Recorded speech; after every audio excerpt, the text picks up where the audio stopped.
Halo, selamat malam semuanya. Mohon maaf ya, saya terlambat. Bentar, saya coba record dulu.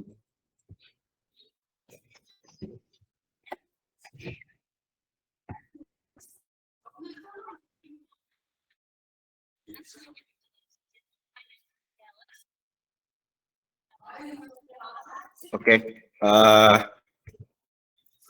kita bisa mulai ya. Bismillahirrahmanirrahim. Assalamualaikum warahmatullahi wabarakatuh. Selamat malam semuanya. Kita coba mulai dari yang paling ramai. Jam berapa nih?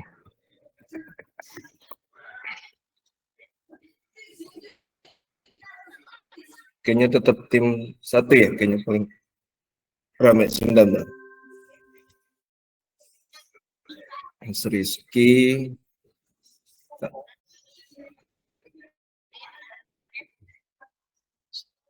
Aziza Fida,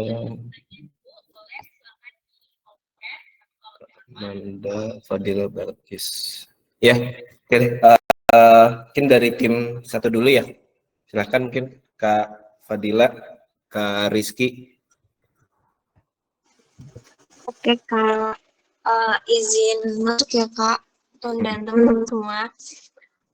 Oke, jadi di sini dari tim 1 udah, mungkin saya izin share screen ya Kak. Ya, silakan.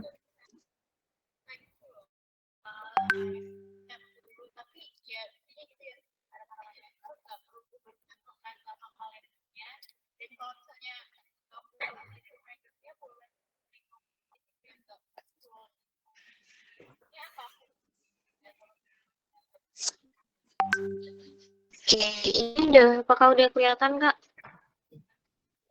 Udah. Tuh. Jadi kemarin kan pembahasannya sudah sampai sini yang terakhir. Akhirnya memutuskan untuk meningkatkan penjualan online di daerah yang belum mengoptimalkan penjualan online sebagai upaya dalam strategi bisnis ramah lingkungan. Itu kemudian ini tujuan dan manfaatnya dapatnya seperti ini Kak. Oke, cuman kalau dari segi bisnisnya untuk ngitung listrik berapa harga listrik satu tokonya belum dapat sih Kak. Jadi belum dimasukin. Cuman kalau misalnya dari bisnisnya selain dari harga itu mungkin dari yang didapat dari data kan 46% ternyata keuntungan secara online tuh bisa dapat keuntungan sekitar 46%, sedangkan kalau outlet 39 sama in-store-nya 36 gitu. Jadi bisnis mendukung seperti itu. Cuman kalau misalnya yang lingkungan yang listrik itu mungkin nanti coba sambil saya cari-cari kalau berapa waktu kira-kira membuat berapa banyak polusi udara gitu Kak, mau dikaitin itu yang segi lingkungan. Oke, kemudian ini ada yang belum diisi juga teknik dan toolsnya. Data understandingnya ini total ada 9.648 baris, 13 kolom, tapi belum di belum di cleaning, data cleaning. Oke. Oke, ini juga belum diisi juga yang EDA-nya itu, EDA-nya. Baru sampai situ sih Kak, nanti mungkin mau minta tolong buat dibikinin breakout room tim 1 untuk bahas ini sih Kak. Oke. Jadi udah di deadline juga sebenarnya. Cuma tinggal mengimplementasikan aja Kak. Oke.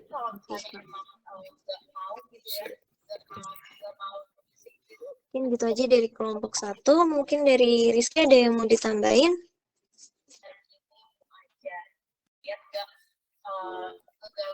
Untuk aku sih nggak mau nambahin, cuma aku mau hanya sih Kak, aku mau nanya. Izin teskan ya Kak? Iya, silakan dulu. Oke.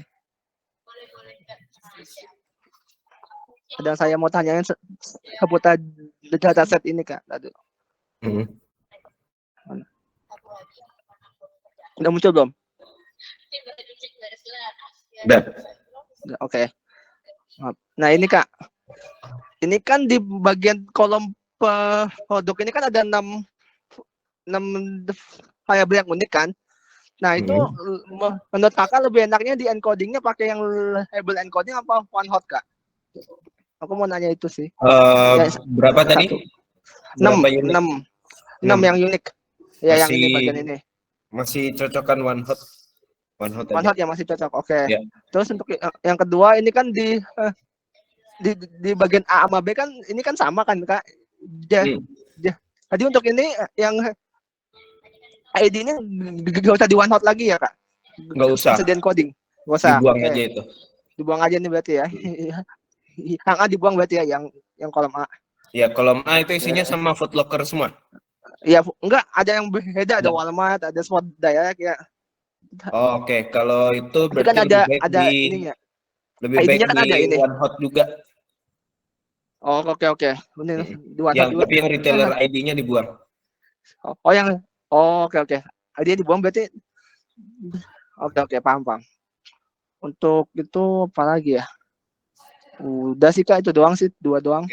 Mungkin sekalian buat teman-teman yang lain juga, ini pertanyaannya Mas Rizky cukup general. Jadi kalau misalnya ada one hot sama label, itu tetap balik ke fundamentalnya ya. Jadi kalau misalnya one hot, kalau bisa itu untuk yang tidak bisa diurutin. Kalau misalnya bisa diurutin, boleh pakai label encoding.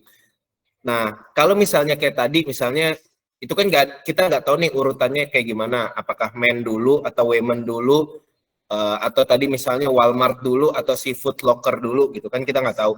Nah, bisa juga teman-teman analisa dulu. Misalnya nih, teman-teman membuat suatu urutan berdasarkan misalnya penjualan tertinggi tadi rupanya dari women shoes, baru yang kedua dari men shoes misalnya. Nah, boleh tuh diurutin pakai label encoding. Jadi yang paling tinggi misalnya dikasih label 1, yang kedua paling tinggi kasih label 2. Nanti yang paling rendah kasih label 6. Itu boleh kayak gitu. Asalkan jelas diurutinnya berdasarkan apa sih kalau teman-teman melakukan label encoding gitu ya. Ya, cukup jelas Kak Rizky mengenai label sama one hot. Oke Kak. Oke, siap. Udah cukup jelas, makasih ya Kak. Siap sama-sama. Oke, tadi minta dibuatkan breakout room, maka saya coba buatkan breakout room ya. Bentar.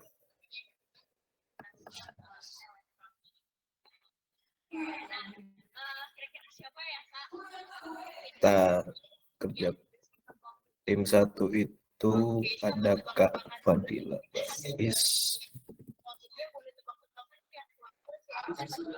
ini Fadila Barkis, terus Kak Rizky Arianto, terus Kak Fitri Aurelia ya, Kak Azizah Fida Suroya belum ada. Oke, terus Kak Amanda,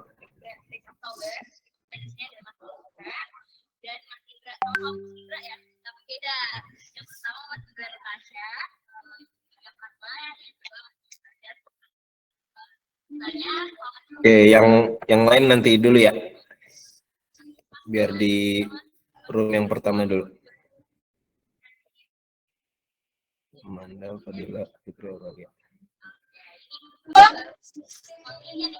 Enggak, buat tim 1 boleh ke breakout room. Oke, lanjut ke tim 2. Ya, Kak Selvi Dayanti, Kak Enzel, Kak Puji Suci Aulia izin ya. Kak Jody juga izin tadi kerja part time, sama Kak Atika. Adakah? Ini Kak Enzel. Izin masuk Kak, apa udah bisa dimulai? Ya, silakan.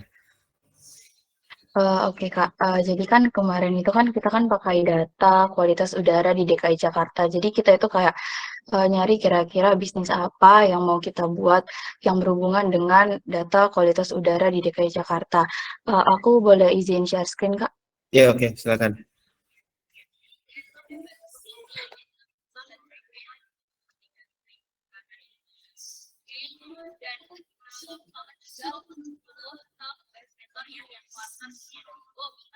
Sudah terlihat, Kak? Ya sudah. Oke.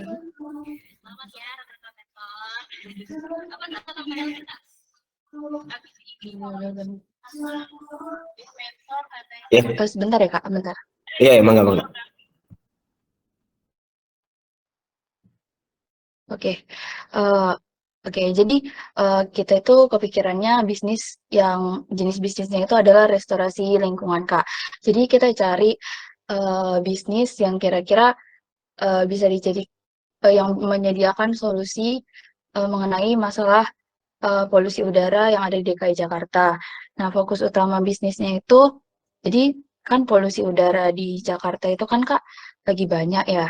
Jadi kita di sini jadikan itu sebagai peluang untuk kita itu menjual tanaman anti polutan untuk masyarakat supaya bisa mengurangi polusi udara tersebut, Kak.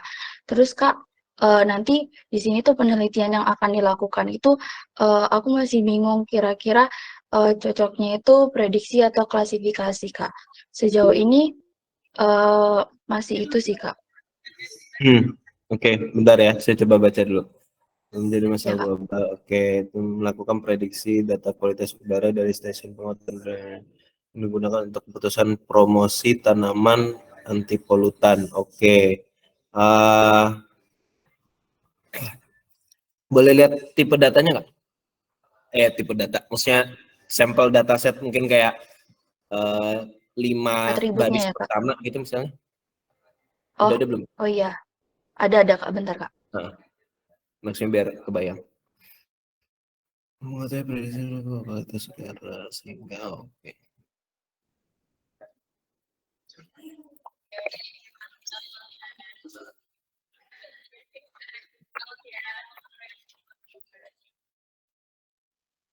Ditunggu ya Mas, nanti nyampe di rumah gitu. Oke, iya jadi Muhammad sekali lagi masih Indonesia dan mungkin boleh di Desember 2 ada Mbak Uri gitu ya. Selamat juga untuk Mbak Uri. Ya, next. Oke. Sebentar ya, Kak. Oke. Dan aku mau infoin untuk tadi mentornya di 12 mentor atau 12 mentor itu akan dapat sertifikat gitu ya. Nanti kita akan berikan untuk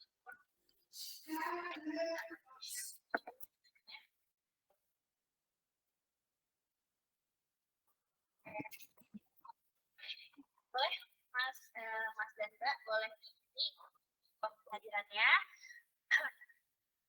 sambil tunggu mungkin kita ini kali ya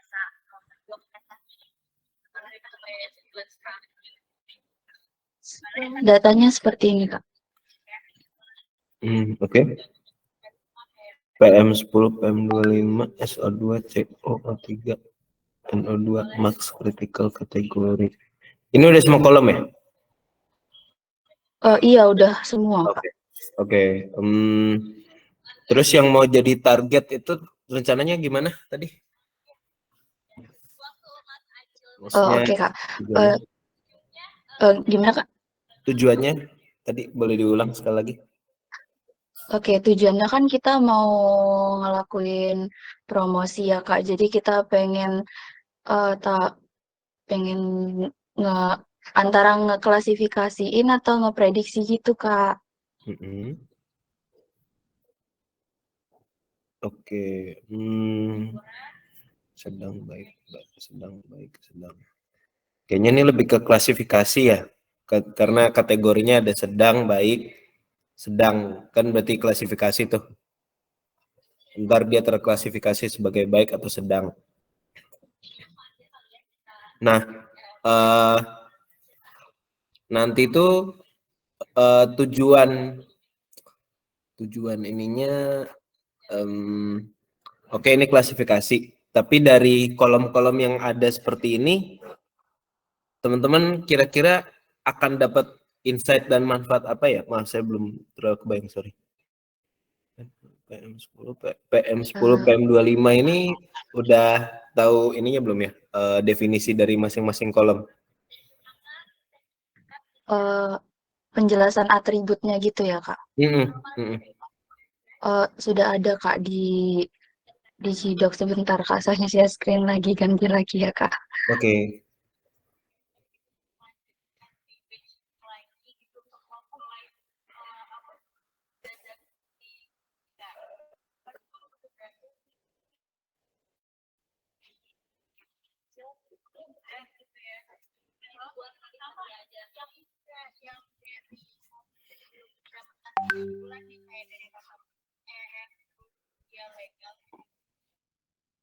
Ya, semangat rekan-rekan mentor supaya apa namanya bisa semakin meningkat gitu ya NPS maupun skornya. Mungkin dari aku itu aja dari kami. Aku cukupkan thank you semuanya. Sebentar ya.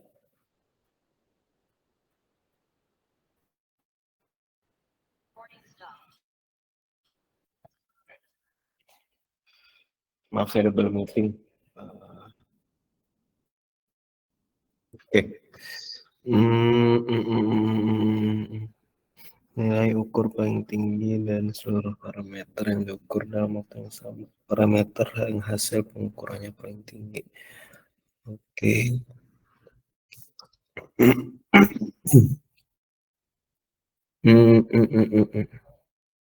Scroll ke atas, maaf. Tujuannya lagi, mau lihat.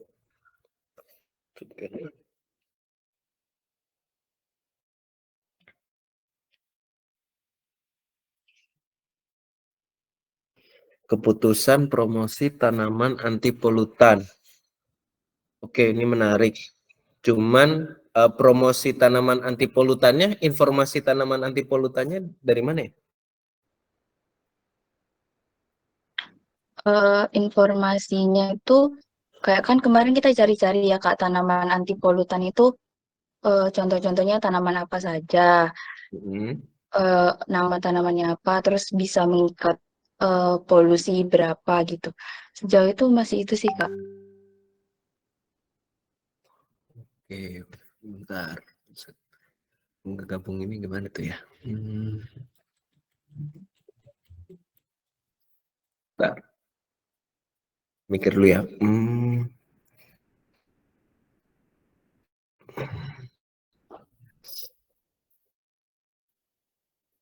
Promosi tanaman anti polutan.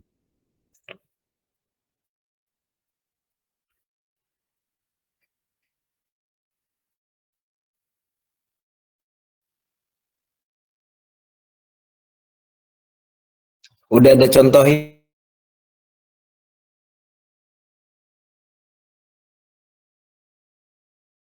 kayak gimana? Biar Sejauh ini kita cuma pakai data yang si kualitas udara itu aja, Kak. Bentar, saya lagi bingung ngehubunginnya.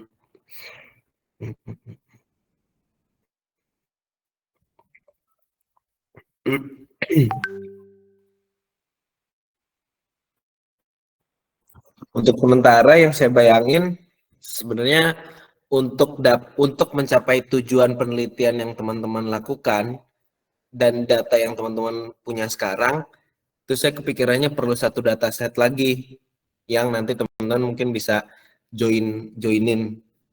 Jadi coba sambil scroll ke bawah, lihat ininya lagi, data dictionary-nya tadi. Nah, itu. Jadi itu kan ada beberapa lokasi pengukuran stasiun ya. Nah, itu teman-teman kayak kalau bisa ya, ini jujur saya nggak kebayang sih nyari datanya gimana. Cuman sebenarnya kalau bisa satu-satunya cara untuk mencapai tujuan yang mau teman-teman capai itu adalah dengan mencari penjualan dari tanaman anti polutan di setiap daerah dekat stasiun itu.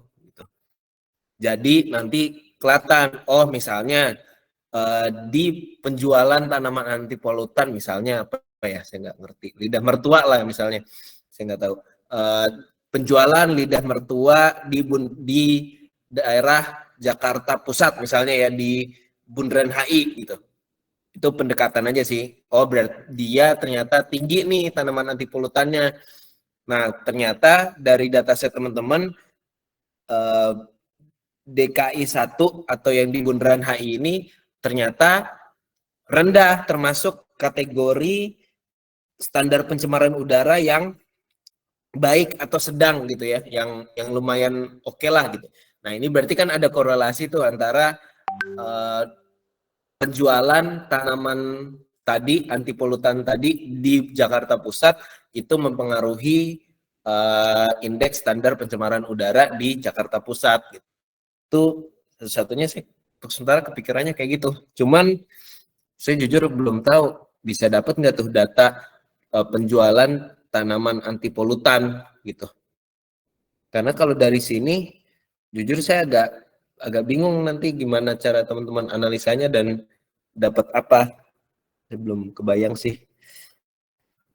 Terutama yang hubungannya terkait tanaman anti polutan ya, karena itu yang tadi mau teman-teman capai kan. Gitu sih.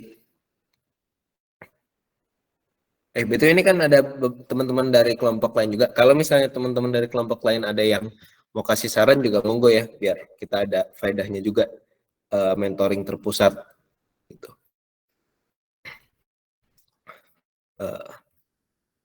Gimana mungkin tim Jadi kebayang nggak? tadi kan kalau kalau misalnya kita pakai data kualitas udara itu aja belum cukup ya, Kak? Nggak cukup untuk mencapai tujuannya, karena tujuan teman-teman tanaman anti polutan kan. Jadi Iya sih, Kak. sementara di data ini tidak ada info tanaman anti polutan sama sekali gitu. Yang saya kalau kecuali teman-teman bisa menjelaskan, oh ini dihubunginnya kayak gini Kak gitu. Nah, cuman jujur mohon maaf saya belum kebayang gimana caranya pakai dataset ini untuk mencapai tujuan teman-teman tadi gitu terkait tanaman anti polutan. Menarik sih sebenarnya idenya, cuman itu kalau mau itu perlu dataset lain kebayangannya. Mana ya? Ini soalnya kan itu kolom-kolom ini adalah bukan partikel apa sih? Senyawa ya. Udah lupa saya kimia. Senyawa-senyawa yang mempengaruhi indeks udara gitu. Indeks pencemaran udara. Nah, ini saya nggak tahu ada hubungannya nggak sama tanaman anti polutan. Atau gini, satunya paling tapi ya paling satu-satunya gini. Satu-satunya yang saya kebayang adalah misalnya nih teman-teman cari kajian teori dulu ya, artikel gitu ya yang nunjukin misalnya apa sih tanaman yang bisa menyerap SO2 tuh, sulfida. Oh, ternyata ada tanaman ini gitu. Nah, berarti terus teman-teman analisa di daerah mana nih antara Bundaran HI, Kelapa Gading, Jagakarsa, Lubang Buaya, dan Kebon Jeruk, mana yang paling tinggi SO2-nya dan kategori indeks standar pencemaran udaranya tidak sehat. Nah, berarti di situ teman-teman rekomendasikan jualah tanaman anti polutan di daerah tersebut gitu. Jatuhnya rekomendasi kayak gitu paling. Buat itu bisa buat pembuat kebijakan gitu. Jadi nanti outputnya adalah usernya ya, bayangin mungkin usernya adalah pembuat kebijakan kayak mungkin Pemprov DKI misalnya ya, karena ini kan DKI semua. Kayaknya si Pemprov DKI, teman-teman kayak kasih lihat, ini loh Pak, di Bundaran HI sulfidanya tinggi dan indeks standar pencemaran udaranya tidak sehat. Nah, dari kajian teori kami, tanaman yang bisa menyerap SO2 atau menetralisir SO2 atau si sulfida ini adalah tanaman A, tanaman B, tanaman C. Berarti di Bundaran HI kalau bisa banyak dijual tanaman-tanaman tersebut. Gitu. Paling saya untuk sementara ide saya nyampe situ aja sih. Kebayang nggak teman-teman tim 2 Kak Enzo? Kebayang Kak, kebayang. Kayak gitu. Jadi analisanya gitu ya, mana kota daerah yang tidak sehat, dan di daerah tidak sehat itu kontributor tertingginya tuh apa? Apakah SO2, apakah CO, apakah ozon kayaknya bukan pencemaran ya. Itu nanti teman-teman coba pelajari dulu deh. Saya juga kurang paham senyawa-senyawa kimia. Jadi kira-kira yang membuat mereka tuh jelek apa sih gitu? Apakah si SO2-nya, apakah CO, apakah NO2 gitu. Terus teman-teman cari tanaman yang bisa menetralisir senyawa-senyawa tadi. Gitu paling untuk sementara yang bisa saya share.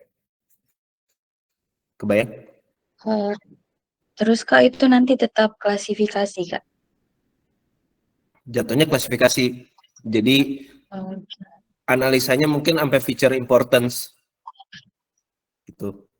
Feature importance. Jadi kan dapat tuh nanti kolom mana sih yang paling penting untuk memprediksi si yang tidak sehat misalnya ya. Oh ternyata paling penting adalah kolom SO2, yaitu berarti yang paling berkontribusi gitu. Paling itu sih satu-satunya. Jadi bisa feature importance, klasifikasi di classification model, atau sebenarnya simply bikin dashboard pun bisa tuh achieve objektifnya. Ya. Kebayangkah tim 2? Kebayang Kak. Oke.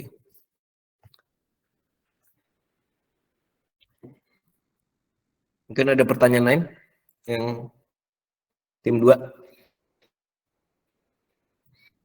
Sama tapi tadi tetap ya, kalau misalnya dapat dataset pendukung itu akan lebih bagus karena lebih tajam analisanya. Gitu. Kalau tadi kan kita ibaratnya cuma ngasih rekomendasi, jual lo tanaman A gitu. Nah, kalau misalnya teman-teman udah dapat nih dataset penjualan tanaman A di daerah tersebut, teman-teman kan bisa bilang, oh berarti tanaman kita merekomendasikan tanaman A dijual di Jakarta Pusat karena penjualan tanaman A di Jakarta Pusat itu rendah. Gitu. Jadi perlu ditingkatkan. Beda ya, jadi lebih tajam gitu. Itu udah divalidasi sama data. Tapi kalau misalnya nggak ada, ya at least kayak yang tadi saya bilang pertama, berupa rekomendasi gitu. Ya. Tetap coba dicari ya dataset pelengkapnya. Iya Kak, baik Kak. Ya. Ada lagi mungkin?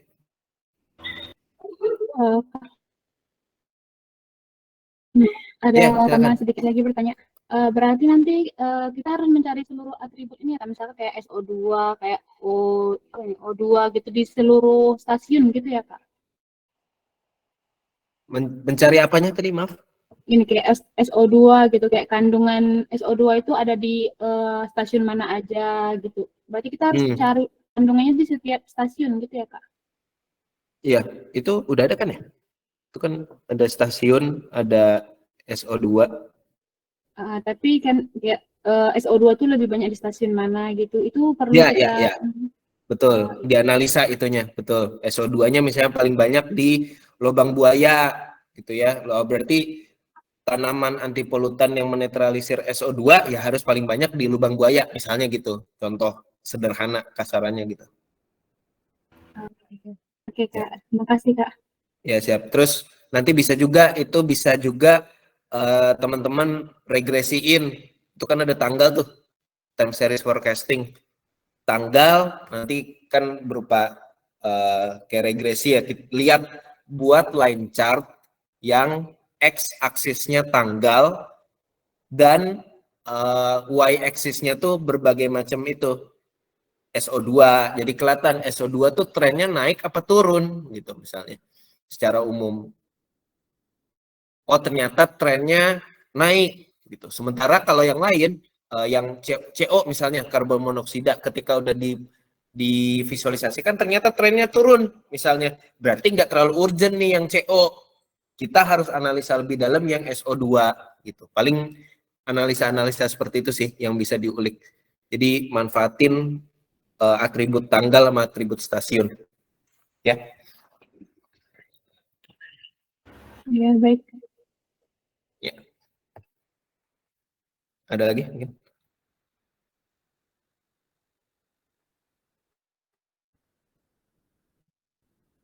Kayaknya nggak ada lagi, Kak. Oke.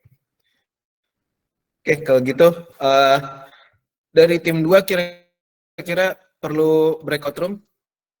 Saya buatkan atau prefer di waktu lain yang private gitu sendiri? Sepertinya